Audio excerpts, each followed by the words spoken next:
5 തവണ champions league കിരീടം നേടിയ ടീമാണ് ബാഴ്സലോണ. ബാഴ്സലോണയുടെ ആ റിച്ച് ലെഗസിയെ കുറിച്ച് നമ്മൾ കൂടുതൽ പറയേണ്ട ആവശ്യമില്ല, എല്ലാവർക്കും അറിയുന്ന കാര്യമാണ്. പക്ഷേ സമീപ വർഷങ്ങളിൽ കുറച്ചു കാലങ്ങളായിട്ട് ബാഴ്സലോണയ്ക്ക് ചാമ്പ്യൻസ് ലീഗിൽ വേണ്ടത്ര രീതിയിൽ പെർഫോം ചെയ്യാൻ സാധിച്ചിട്ടില്ല. തുടർച്ചയായുള്ള തിരിച്ചടികളൊക്കെ ടീം നേരിട്ടിരുന്നു. ഇപ്പം കിരീടം നേടിയിട്ട് തന്നെ ഏതാണ്ട് ഒരു ദശാബ്ദത്തോളമായി. പക്ഷേ ഇത്തവണ വലിയ പ്രതീക്ഷ ബാഴ്സലോണയ്ക്കുണ്ട്. കാരണം ഹാൻസി ഫ്ലിക്കിന്റെ ശിക്ഷണത്തിൽ വളരെ മികച്ച രീതിയിലാണ് ടീം കളിച്ചുകൊണ്ടിരിക്കുന്നത്. ലാലിഗയിൽ തുടർച്ചയായിട്ട് 5 മത്സരങ്ങൾ വിജയിക്കുന്നു, പോയിന്റ് ടേബിൾ 1-ാം സ്ഥാനത്ത് നിൽക്കുന്നു, നല്ല ഹൈ പ്രസിംഗ് ഗെയിം കളിക്കുന്നു, താരങ്ങളെല്ലാം വളരെ ആവേശത്തോടെ വളരെ ഇന്റൻസിറ്റിയോടെ കളിക്കുന്ന ഒരു ഫീലാണ് ഇതുവരെ ഹാൻസി ഫ്ലിക്കിന് ക്രിയേറ്റ് ചെയ്യാൻ പറ്റിയത്. അപ്പോൾ ആ ഒരു സാഹചര്യത്തിൽ ചാമ്പ്യൻസ് ലീഗിലെ ആദ്യ മത്സരത്തിൽ ഒരു അനായാസ ജയം തന്നെയാണ് ആരാധകർ പ്രതീക്ഷിച്ചിരുന്നത്. സ്റ്റേഡി ലൂയിസിൽ മൊണാക്കോക്കെതിരെ ഒരു മികച്ച ജയം തന്നെ പ്രതീക്ഷിച്ചിരുന്നു. പക്ഷേ സിറ്റുവേഷൻ നേരെ തിരിച്ചു വന്നു എന്നുള്ളതാണ് യാഥാർത്ഥ്യം. 2-1 ബാഴ്സലോണ മൊണാക്കോയോട് പരാജയപ്പെട്ടത്. പക്ഷേ ഈ ഒരു മത്സരത്തിൽ ഒരു ടേണിംഗ് പോയിന്റ് എന്ന് പറയുന്നത് ഒന്നുമല്ല, നമുക്ക് എല്ലാവർക്കും അറിയുന്ന കാര്യമാണ്. കാരണം ടെർ സ്റ്റീഗന്റെ ആ ഒരു അബദ്ധം തന്നെയാണ്. ടെർ സ്റ്റീഗന്റെ ഭാഗത്ത് നിന്ന് ഒരിക്കലും പ്രതീക്ഷിക്കുന്ന രീതിയിലുള്ള ഒരു അബദ്ധമല്ല സംഭവിച്ചിരിക്കുന്നത്. കാരണം ഇത്രയും എക്സ്പീരിയൻസ് ആയ ഒരു ഗോൾ കീപ്പർ വളരെ സിമ്പിളായിട്ട്, വളരെ കെയർലെസ് ആയിട്ട് എങ്ങനെ ഒരു ബോൾ വിട്ടു നൽകുന്നു എന്നുള്ളതാണ് ഒരു ചോദ്യം. എറിക് ഗാർഷ്യക്ക് വേറെ ഒന്നും ചെയ്യാനില്ല. ആ ബോൾ തിരിച്ചു പിടിക്കണമെങ്കിൽ ഒരു ഫൗൾ ചെയ്യേണ്ട അവസ്ഥയായിരുന്നു. അങ്ങനെ അദ്ദേഹം റെഡ് കാർഡ് കണ്ട് പുറത്തു പോകുന്നു, സ്ട്രേറ്റ് റെഡ് കാർഡ് കണ്ട് പുറത്തു പോകുന്നു 10-ാം മിനിറ്റിൽ. അതിനുശേഷം കളിയുടെ ഗതി ആകെ മാറി. ബാഴ്സലോണയുടെ ആ ഒരു മൊമെന്റം നഷ്ടപ്പെട്ടു. പിന്നീട് 80 മിനിറ്റോളം 10 പേരുമായി കളിക്കേണ്ട അവസ്ഥ വന്നു. മൊണാക്കോ നല്ലൊരു യുവനിരയാണ്, മികച്ച അറ്റാക്കിംഗ് ഫുട്ബോളൊക്കെ കളിക്കാൻ അവർക്ക് കെൽപ്പുണ്ട്. അത് നമ്മൾ കാണുകയും ചെയ്തു. തുടർച്ചയായിട്ട് അവർ അറ്റാക്ക് ചെയ്തുകൊണ്ടിരുന്നു.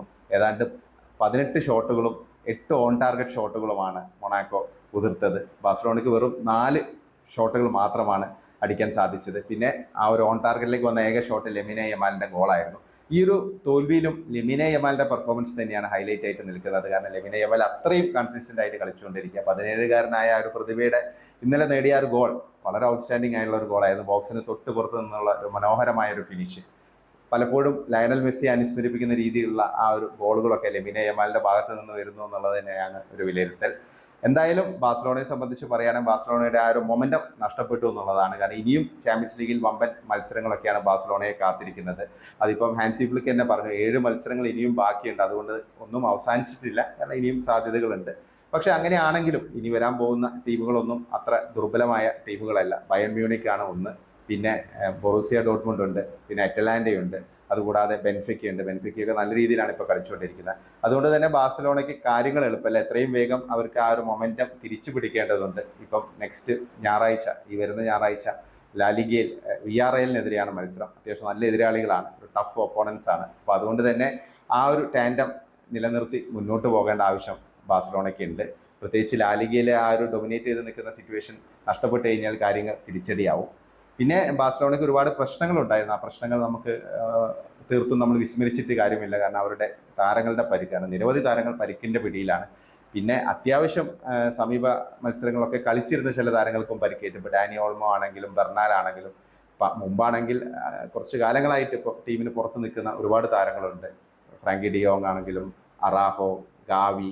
അപ്പോൾ ഇങ്ങനെ ഒരു നീണ്ട നിര തന്നെയാണ്. അപ്പോൾ ഒരു ലിമിറ്റഡ് സ്ക്വാഡ് വെച്ചാണ് ബാഴ്സലോണ കളിക്കുന്നത്. പക്ഷെ അങ്ങനെയാണെങ്കിലും ചാമ്പ്യൻസ് ലീഗിലെ ആദ്യ മത്സരത്തിലെ പരാജയം ഒരു തിരിച്ചടി തന്നെയാണ്. പിന്നെ ചാമ്പ്യൻസ് ലീഗിലെ മറ്റൊരു പ്രധാനപ്പെട്ട മത്സരം ആസനലും അറ്റലാന്റയും തമ്മിലുള്ള പോരാട്ടമായിരുന്നു. മത്സരം ഗോൾ രഹിത സമനിലയിൽ അവസാനിച്ചു. ടെർ സ്റ്റീഗൻ മിസ്റ്റേക്ക് വരുത്തിയെങ്കിൽ ആസനലിന്റെ രക്ഷകനായത് അവരുടെ ഗോൾ കീപ്പർ ഡേവിഡ് റായയാണ്.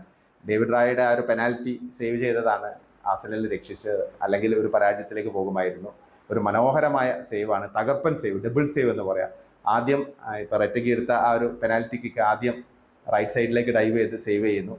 പിന്നീട് റെറ്റയ്ക്ക് അത് റീബൗണ്ട് ചെയ്ത് ഹെഡറിലൂടെ റീബൗണ്ട് ചെയ്ത് ഗോൾ നേടാൻ ശ്രമിച്ചപ്പോൾ ഉടൻ തന്നെ ലെഫ്റ്റിലേക്ക് ഡൈവ് ചെയ്ത് അതും സേവ് ചെയ്യുന്നു. ഒരു മനോഹരമായുള്ള ഒരു സേവ് ആയിരുന്നു. പാർട്ടേറ്റ തന്നെ പറഞ്ഞു തൻ്റെ കരിയറിൽ താൻ കണ്ടതിൽ വെച്ച് ഏറ്റവും മികച്ച സേവുകളിൽ ഒന്നാണെന്ന്. ഡേവിഡ് റായയുടെ എന്തായാലും ആ ഒരു സേവാണ് ആർസനലിന് ഒരു തോൽവിയിൽ നിന്ന് രക്ഷിച്ചത്. പ്രത്യേകിച്ച് ചാമ്പ്യൻസ് ലീഗിൽ തുടക്കത്തിൽ തന്നെ ഒരു തോൽവി നേരിടുകയാണെങ്കിൽ അത് ടീമിന്റെ ആത്മവിശ്വാസത്തെ ബാധിക്കുമായിരുന്നു. പിന്നെ അറ്റലാന്റയുടെ കളി നമുക്കറിയാം. ബെർഗോമയിൽ അറ്റലാന്റയെ നേരിടുക എന്നുള്ളത് ഒട്ടും എളുപ്പമുള്ളൊരു കാര്യമല്ല. ഗാസ്പറേനിയുടെ ടീം എന്ന് പറഞ്ഞാൽ അത്രയും ഹൈ ആയിട്ടുള്ള ഒരു ഡിഫൻസ് കളിക്കുന്ന ടീമാണ്. മാൻ മാർക്കിങ്ങിലൊക്കെ അതിവിദഗ്ധരാണ്. ഇപ്പോൾ ഓൾറെഡി ഡെക്ലാൻ റൈസ് പറഞ്ഞു കഴിഞ്ഞു, കാരണം ഞങ്ങൾ ഇങ്ങനത്തെ ഒരു ടീമിനെ പ്രീമിയർ ലീഗിൽ നേരിട്ടിട്ടില്ല, വളരെ എൻ്റർലി ഡിഫറൻ്റ് ആയ ഒരു ടീമാണ്, സെൻട്രൽ ബാക്കുകളൊക്കെ ഞങ്ങളിങ്ങനെ ചേസ് ചെയ്തുകൊണ്ടിരിക്കുകയാണ്, ഞങ്ങൾ എവിടെ പോകുമ്പോൾ ഞങ്ങളെ ചേസ് ചെയ്തുകൊണ്ടിരിക്കുകയാണെന്നാണ് ഡെക്ലാൻ റൈസ് പറഞ്ഞത്. എന്തായാലും ഇതൊക്കെ തന്നെയാണ് ചാമ്പ്യൻസ് ലീഗിലെ കഴിഞ്ഞ ദിവസങ്ങളിൽ നടന്ന മത്സരത്തിലെ ഒരു പ്രധാന കാര്യങ്ങൾ നമുക്ക് പറയാനുള്ളത്.